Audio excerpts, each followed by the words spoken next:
Udahni duboko. Izdahni polako.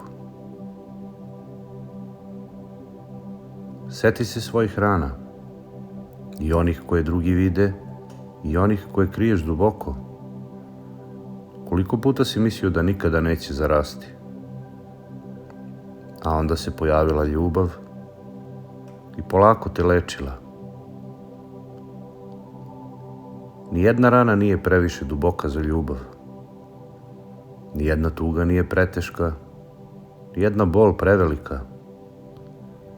Jer ljubav ima moć da prodre tamo gde ništa drugo ne može. Možda je to bila ljubav majke koja te utešila zagrljajem.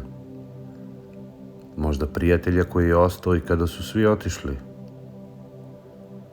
Možda ljubav žene ili muškarca koji je verovao u tebe kada nisi verovao sam u sebe. I možda ljubav Boga koja te je podigla kada si bio na kolenima. Ljubav ne briše prošlost, ali menja način na koji je nosiš. Ona ne skida ožiljke, ali ih pretvara u svedočanstvo snage. Ljubav ne sprečava suze, ali čini da posle njih dođe osmeh. Seti se trenutaka kada si bio izgubljen, a ljubav te pronašla. Kada si bio slomljen, a ljubav te sastavila. Kada si bio hladan, a ljubav ti vratila toplotu u srce. To je dokaz da je ljubav lek koji prevazilazi sve.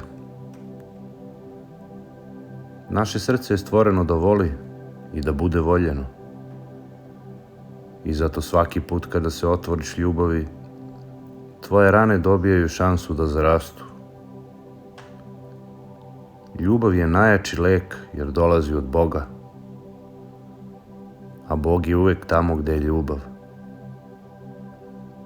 I zato, gde god pustiš ljubav da uđe, rane počinju da nestaju. Zato, ne skrivaj svoje rane. Ne plaši se da voliš i da primiš ljubav.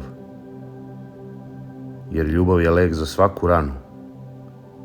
I kada se otvoriš njoj, otvara se životu, miru i Bogu.